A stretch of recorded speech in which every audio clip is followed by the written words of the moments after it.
Hi everyone. Welcome back. We're glad to have you with us today. This is a story about a man who was cheated on by his wife right in front of his eyes. Not just with his best friend, but with a friend who turned out to be his biological father. What happened next will shock you. So let's start. It started subtly. Miranda had always been the kind of woman who laughed with her whole heart, her eyes crinkling at the edges, her hand playfully smacking my arm as if to share the moment's joy. Lately, though, her laughter had a practiced quality, a shadow of its former self. She'd smile, but her gaze would drift elsewhere, as if her mind was tethered to some invisible weight. The little things were the first to change. She began locking her phone. We'd never needed passwords between us. It was an unspoken trust. When I asked about it, she shrugged and said, "Oh, it's for work. They're enforcing security protocols now." It sounded reasonable, but something about the way she avoided my eyes when she said it made the air between us feel colder. Then there was her schedule. Miranda was never one for spontaneity. She liked order. But now, there were last-minute plans with friends whose names I hadn't heard in years, impromptu yoga classes that left her returning home with perfectly styled hair, and mysterious errands that always seemed to take longer than expected. One evening, as I worked late in my study, I heard her on the phone. Her voice was soft, low, a tone she rarely used with me anymore. "I miss you too," she said, barely above a whisper. When I stepped into the room, she jumped like a startled cat, quickly ending the call. "It was Sarah," she said, her cheeks flushed. "She's having a rough time." I didn't question her then. I told myself not to be paranoid, that it was probably nothing. But the unease coiled in my chest like a serpent, refusing to let go. There were other signs, subtle but insidious. Her wardrobe transformed seemingly overnight. Miranda had always dressed beautifully, but lately, her choices felt different. Tighter dresses, higher heels, a shade of lipstick that had gathered dust at the back of her vanity. When I teased her about the change, she laughed and said, "Can a woman feel good about herself?" But it wasn't just how she looked, it was how she acted. The way she seemed to glow after her girls' nights out. Her sudden interest in long baths late at night, leaving her phone on the bathroom counter screen down. Once, when I passed by the bathroom door, I heard the faint buzz of a phone notification and her quick, almost frantic shuffling to silence it. Then there was the perfume. It was subtle, an unfamiliar scent clinging to her when she returned from her outings. I didn't say anything the first few times, chalking it up to a new purchase. But one night, I leaned in for a kiss as she returned home, and the smell struck me, woodsy, musky, distinctly masculine. She turned her head, her kiss landing on my cheek instead. "It's probably from the restaurant," she said, noticing my reaction. The waiter spilled something near me. The explanation felt too rehearsed, her smile too strained. The most glaring change came one Sunday afternoon. We'd always had a tradition of lazy Sundays. Coffee on the porch, shared crossword puzzles, and Miranda curled up on the couch with her sketchbook.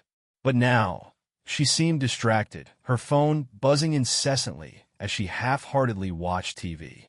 At one point, I caught her typing furiously, a smile playing on her lips. When I asked what was so funny, she locked her screen and said, "Just a silly meme Sarah sent me." It wasn't just the secrecy, it was the distance. Miranda had always been tactile, the kind of person who'd rest her head on my shoulder during a movie or brush her hand against mine in passing. Now, those moments were rare. Her touch felt like an afterthought, her kisses mechanical. When I tried to hold her close, she'd pull away with an excuse about being tired or stressed. The final straw was her laughter. One evening, as I walked into the kitchen, I heard her laugh, a sound I hadn't heard in months. It was vibrant, genuine, the way she used to laugh with me. But when I stepped into view, her face fell, the laughter dying instantly. "Who were you talking to?" I asked, trying to sound casual. "Just Sarah," she said again. Sarah. Always Sarah. It wasn't a single moment that tipped me off. It was the accumulation of these tiny, suffocating details. My wife, the woman I'd built a life with, was slipping away, piece by piece. I told myself I was imagining things, that I was overthinking. But deep down, I knew something was wrong. The rain tapped steadily against the windows as I sat at the kitchen table, staring at the faint glow of Miranda's phone where it lay charging. It was a small, innocuous device, but it had become the linchpin of my growing suspicion. Each time it buzzed with a notification, she'd glance at the screen, her face giving away nothing, and then she'd angle it away or flip it face down. It hadn't always been like this. For years, her phone had been an afterthought, a tool for pictures, grocery lists, or browsing late-night recipes. Now, it felt like a vault of secrets I wasn't allowed to open.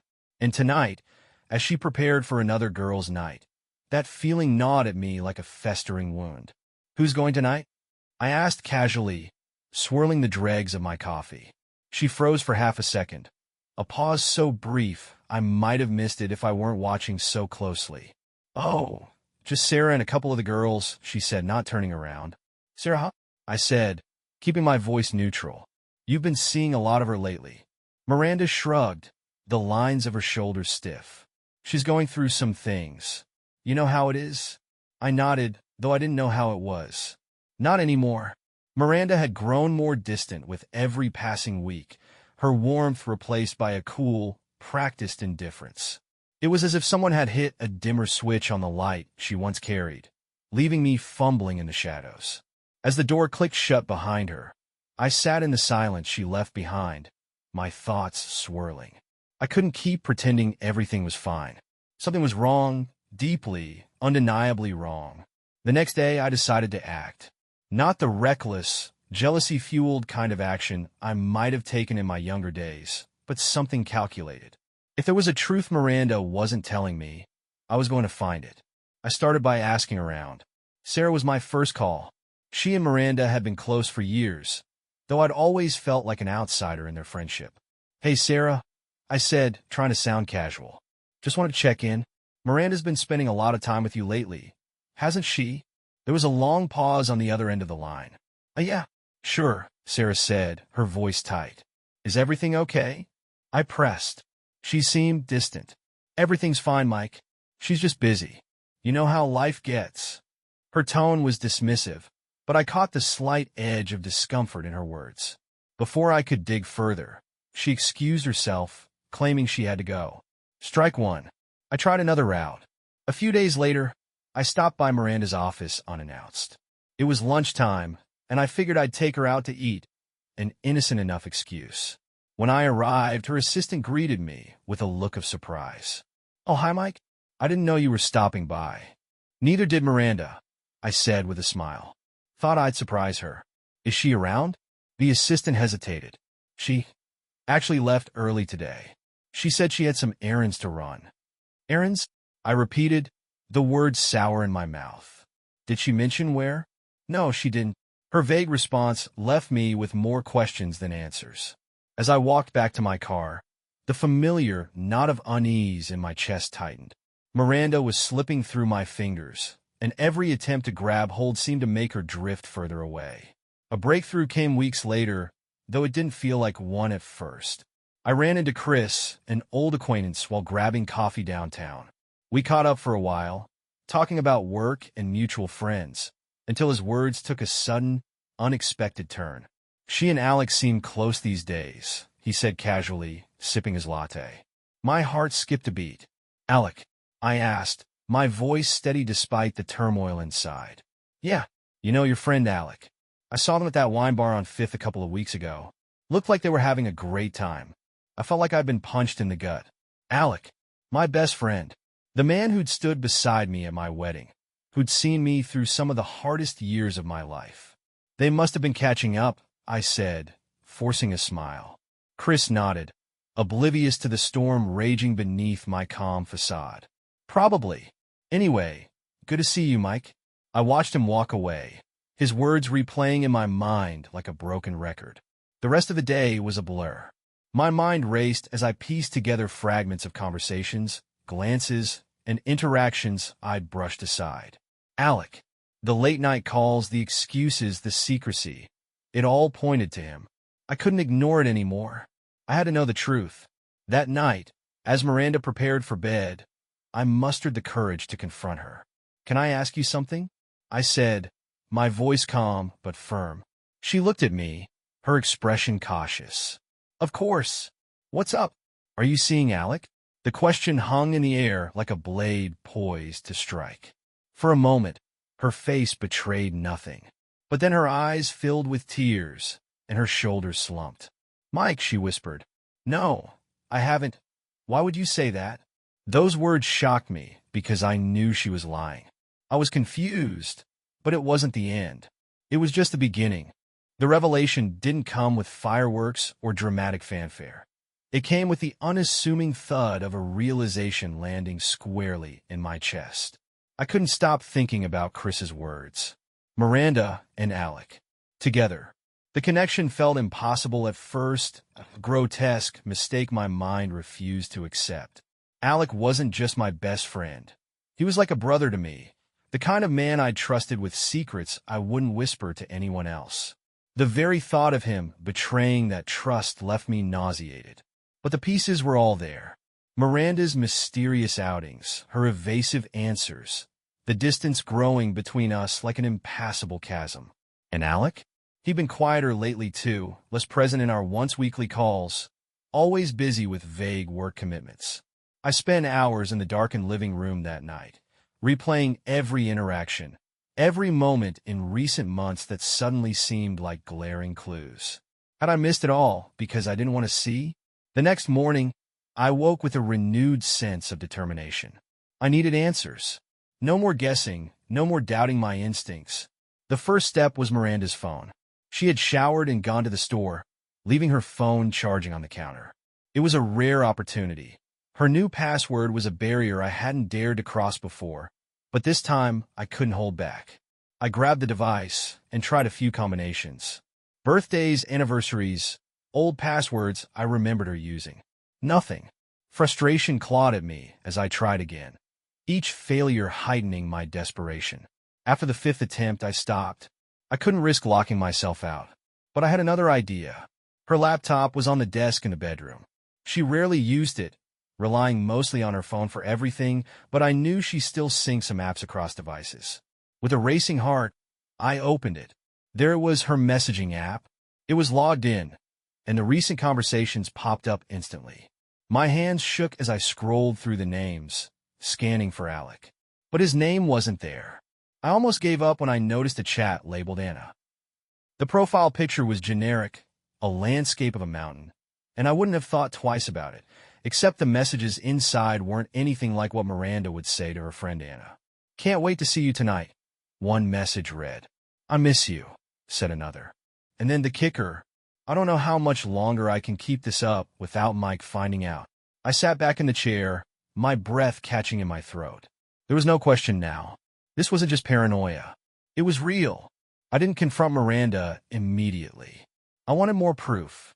Confronting Alec seemed unthinkable at first, but the more I turned the situation over in my mind, the more I realized that I needed to hear it from him. I called him that afternoon. Hey man, I said, forcing a note of normalcy into my voice. Mike, he said, his voice bright and familiar. Too familiar. It's been a while. What's up? Not much. Just thought we should catch up. You free tonight? There was a pause. Tonight's not great. I've got work stuff. Maybe later this week. Work stuff. The same excuse he'd given me the last 3 times I'd asked to meet up. My stomach churned. Sure, I said lightly. We'll figure it out. But I wasn't going to wait. That evening, I parked outside Alec's apartment complex, heart pounding as I debated my next move. I never felt so out of place sitting in my own car, the world around me buzzing with mundane normalcy while my life spiraled out of control. I didn't have to wait long. About half an hour later, Miranda's car pulled into the lot. I slouched low in my seat, watching as she stepped out and glanced around, her eyes scanning the lot like she was checking for something or someone. She didn't notice me. As she walked toward the building, her phone in hand, I hesitated. Should I follow? Confront her here? Burst into Alec's apartment and demand answers? But my anger was tempered by a strange, almost clinical need to see it through, to let them confirm it for me. I watched from a distance as Miranda reached Alec's door. He opened it quickly, his face lighting up as she stepped inside. I caught a glimpse of her leaning into him, their bodies pressing together in a way that left no doubt about what was happening. My grip tightened on the steering wheel until my knuckles turned white. I wanted to storm inside, to grab Alec by the collar and demand an explanation. But something stopped me. Perhaps it was the sheer weight of betrayal, pressing down on me so heavily that I couldn't move. Or maybe it was the knowledge that once I crossed that threshold, there would be no going back. Instead, I pulled out my phone and snapped a photo through the open window. Proof. I confronted Miranda the next day. When she walked into the house, I was already waiting for her, sitting at the kitchen table with the picture displayed on my phone. Her smile faltered the moment she saw my face. "Mike," she said cautiously, "what's wrong?" I held up the phone, letting the image speak for itself. Her face drained of color, her bag slipping from her shoulder to the floor. "Mike, I can explain," she stammered. "Explain?" I said, my voice low and trembling. "Explain what? That you've been sleeping with my best friend? That you've been lying to me for months?" Her lips trembled, tears welling in her eyes. "I didn't mean for this to happen," she whispered. "I swear, I didn't." "Then why did it?" I demanded, slamming the phone onto the table. "Why him? Why Alec?" Her tears spilled over, but her silence spoke louder than any excuse she could have given. The truth was out, and it was only the beginning of my unraveling. I didn't plan what I was going to say to Alec. Rage doesn't lend itself to strategy, and the storm inside me was too wild to contain. It wasn't just anger. It was betrayal, heartbreak, humiliation, and an aching sadness so profound that it made me feel hollow. The confrontation came 2 days after I'd confronted Miranda. She'd spent those days pleading for forgiveness, insisting it had all been a mistake, that she still loved me. But her words felt like empty echoes in a house that no longer felt like home. I couldn't listen to her apologies anymore. If there was one person who owed me an explanation, it was Alec. When I arrived at Alec's apartment, I hesitated at his door, my knuckles hovering inches from the wood. The hallway was eerily quiet, the hum of fluorescent lights the only sound. For a moment, I considered turning around, leaving the confrontation for another day, or maybe never. But then I thought about the image of him and Miranda together, the way he'd embraced her, and my hand moved on its own, rapping sharply against the door. A few seconds later, it opened. Alec stood there in sweatpants and a faded t-shirt, his hair disheveled like he'd just rolled out of bed. His face lit up with surprise, though the smile that started to form quickly faded as he registered my expression. "Mike," he said, his voice cautious, "didn't expect to see you here." "Yeah, I'll bet you didn't," I replied, stepping past him into the apartment without waiting for an invitation. He closed the door behind me, his movements slow and deliberate. "What's going on?" he asked, though his tone suggested he already knew. I turned to face him, every muscle in my body tense. "You tell me," I said, crossing my arms. "What's going on, Alec?" His eyes darted to the side, and he ran a hand through his hair. "Mike, if this is about Miranda..." "Of course it's about Miranda," I snapped, my voice rising. "You think I wouldn't find out? My wife, Alec. My goddamn wife." He flinched at the venom in my words, but he didn't deny it. Instead, he slumped into the armchair by the window, burying his face in his hands. "I didn't mean for it to happen," he muttered. I laughed bitterly, the sound harsh and sharp in the small space. "Funny, that's exactly what she said, like it's some kind of excuse." "It's not an excuse," he said, his voice muffled. "I know I screwed up, Mike. I know I betrayed you." "Screwed up?" I repeated, my tone incredulous. "You didn't just screw up, Alec. You destroyed everything. Our friendship. My marriage. How could you do this? How could you do this to me?" He looked up then, his eyes red and filled with something that almost looked like regret. "Almost. You don't understand," he said. "There's more to this than you know." "What the hell is that supposed to mean?" I demanded, my anger flaring hotter. He hesitated, the silence stretching unbearably. When he finally spoke, his voice was barely above a whisper. "I didn't know how to tell you, Mike. I thought it would be better if you never found out." "Found out what?" I said, my patience fraying. Alec took a deep breath, his hands gripping the arms of the chair so tightly that his knuckles turned white. I'm your father, Mike. The words didn't register at first. I stared at him, my mind grappling with the impossible weight of what he'd just said. What? I whispered, the single word feeling heavy in my mouth. I'm your father, he repeated, his voice steadier this time. I took a step back, my legs threatening to give out beneath me. No, I said, shaking my head. That's not possible. My father's dead. He died before I was born. That's what your mother told you, Alex said, his expression pained. But it's not true. She left me, Mike. She didn't want me in your life, and I didn't fight her. I thought it was better that way. You're lying, I said, my voice trembling. You're just trying to deflect, to make this about something else. I wish I were, he said quietly. But it's the truth. I've known for a long time, Mike. I've known who you were since the day we met. The room spun, and I gripped the back of the couch to steady myself. You've known, I said, my voice barely above a whisper. You've known, and you still. I didn't mean for this to happen with Miranda, he interrupted, his tone desperate. It was a mistake. I didn't know how to tell you the truth. And then everything spiraled out of control. I'm sorry, Mike. I'm so sorry. Sorry.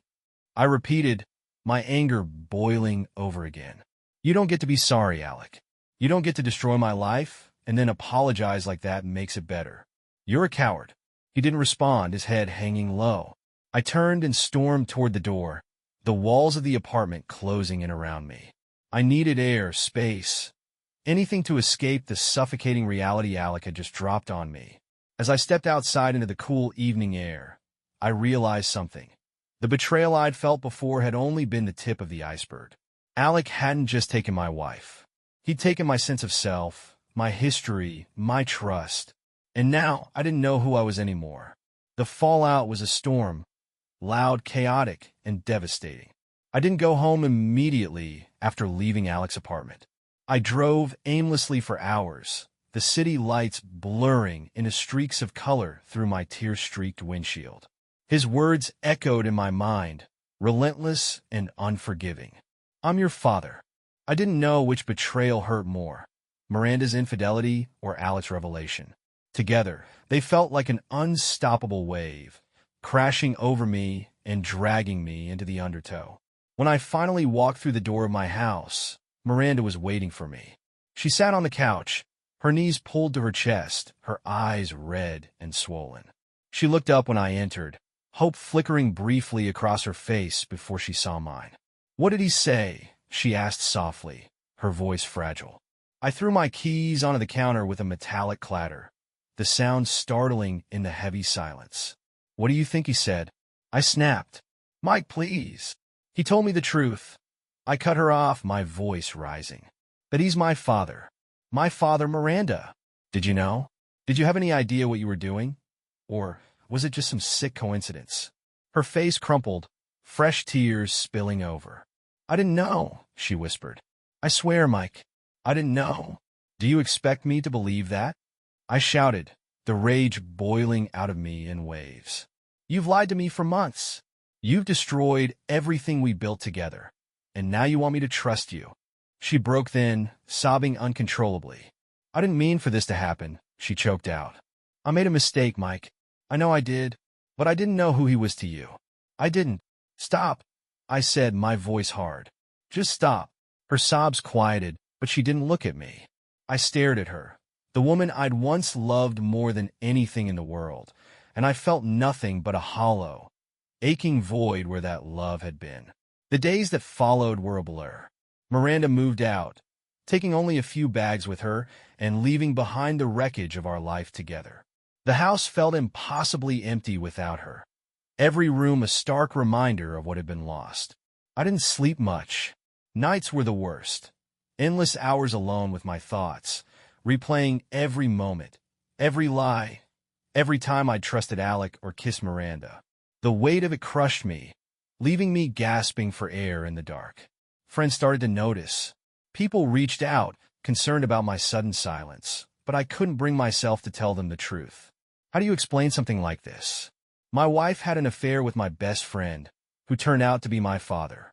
It sounded like the twisted plot of a soap opera, not my life.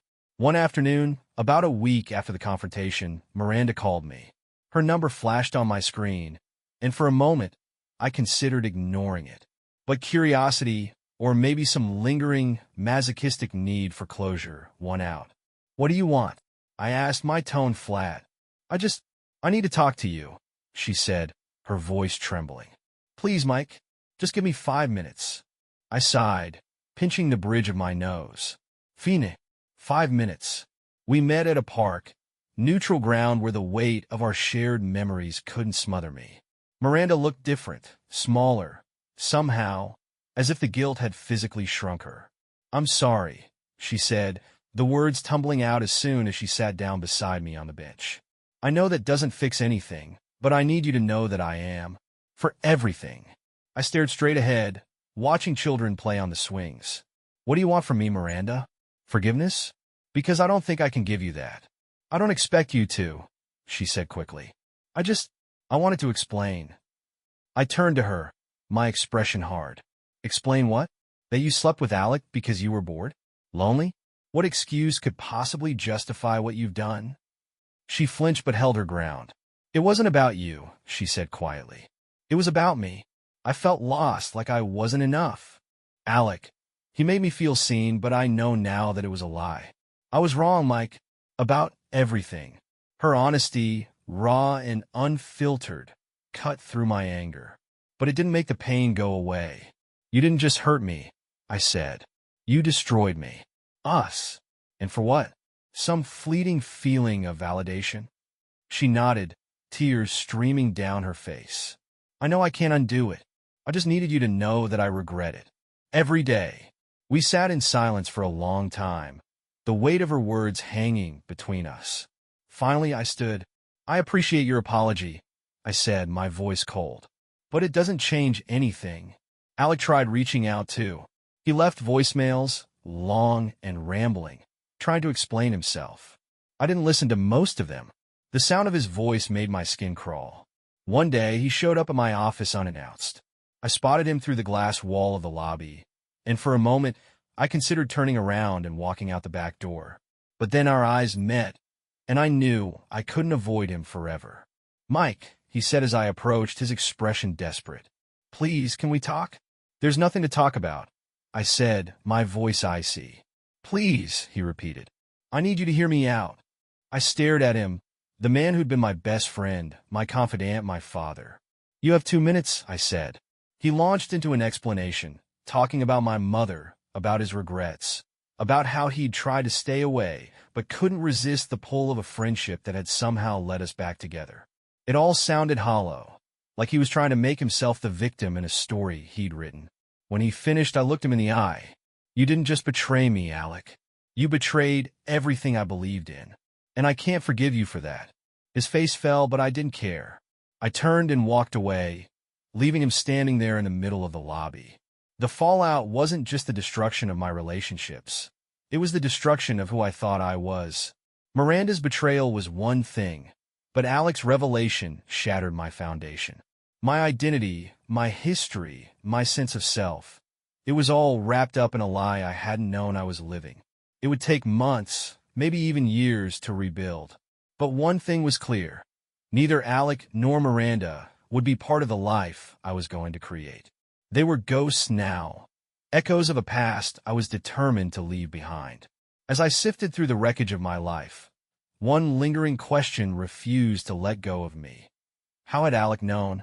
How had he kept this secret for so long, weaving himself into my life without a single clue slipping through the cracks? It wasn't just a question of betrayal anymore. It was a matter of identity. Who was I really? I began piecing together fragments of my childhood, memories that had once felt insignificant, but now seemed laden with meaning.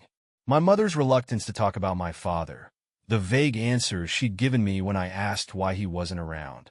He wasn't ready, she'd always said, her tone clipped. Was she protecting me? Or herself? One weekend, I decided to visit her. It had been months since we'd spoken, the weight of my marital collapse too heavy to share with her before now. When she opened the door, her face softened into a smile, though her eyes flickered with concern. "Mike," she said, pulling me into a hug. "You look tired." "Come in." We settled in the living room, the familiar scent of her lavender candles wrapping around me like a blanket. She made small talk at first, asking about work, about life. I answered mechanically, my mind focused on the real reason I'd come. Finally, I set my coffee down and looked at her.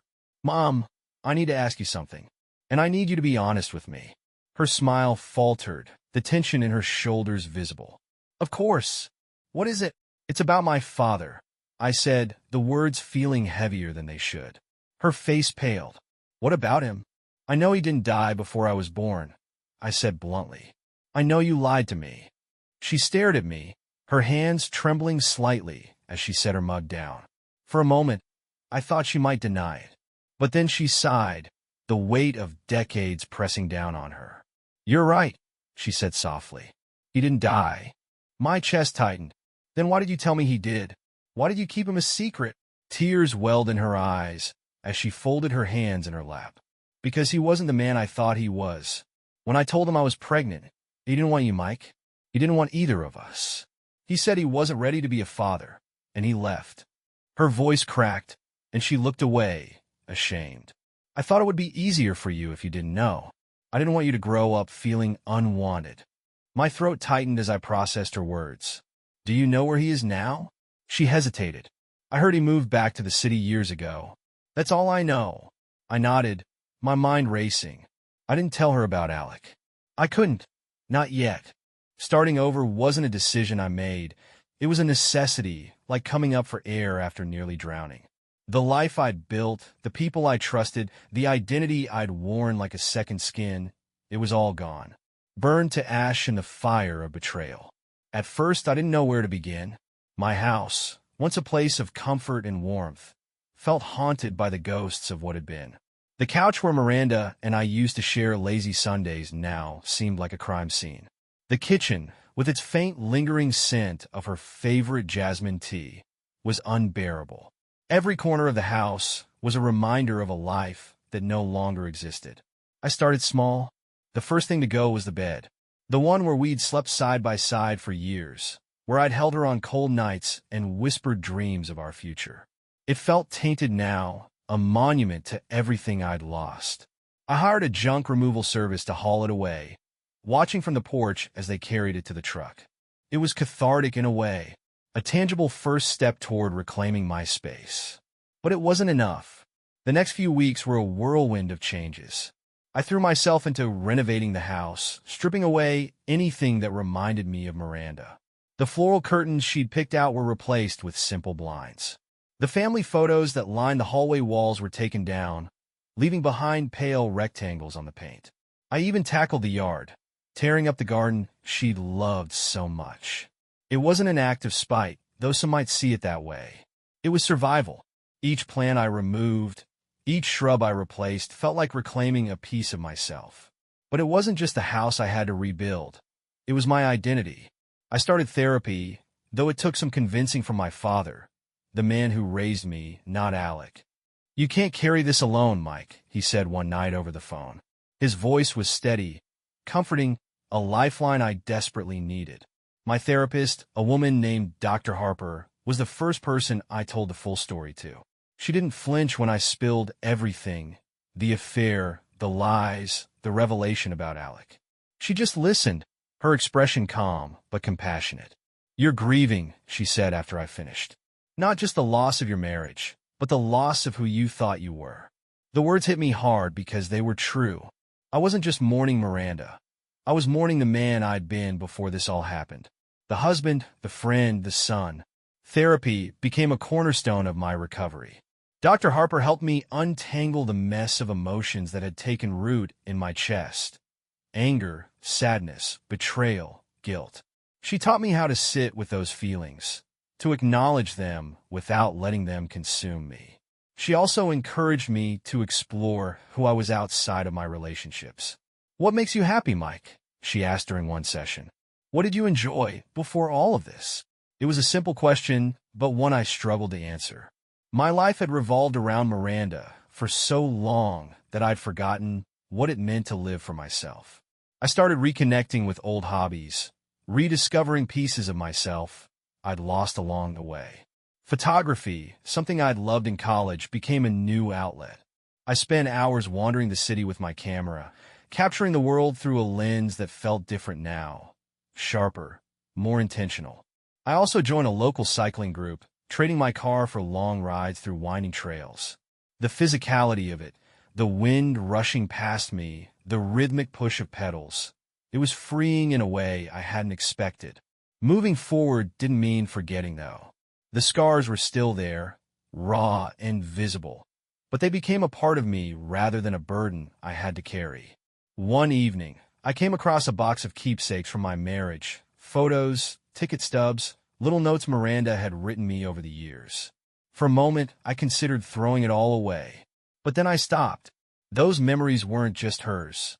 They were mine too. They were proof of a love that had been real, even if it hadn't lasted. So, I packed them away, not out of bitterness but acceptance. Alec was a different story. He tried to reach out a few more times after our confrontation, leaving voicemails and even sending a letter. I didn't respond, not because I wanted to punish him, but because I knew I couldn't heal with him still in my life. Eventually, the messages stopped. I heard through mutual friends that he'd moved away, though no one knew where. It was a relief, honestly, a chance to breathe without his shadow looming over me. The biggest step in starting over came when I decided to sell the house. It was a difficult decision. This had been our home, the place where I thought we'd grow old together. But it wasn't mine anymore. I found a small apartment downtown, a space that felt like a blank slate. Moving in was a mix of sadness and excitement.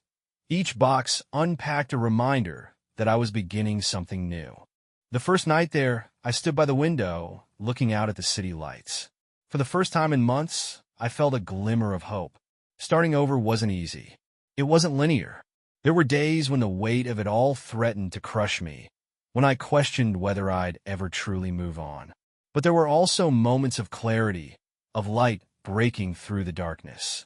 I wasn't the same man I'd been before, but maybe that wasn't a bad thing. Because starting over didn't mean erasing the past. It meant learning from it, growing from it, and building something better one step at a time.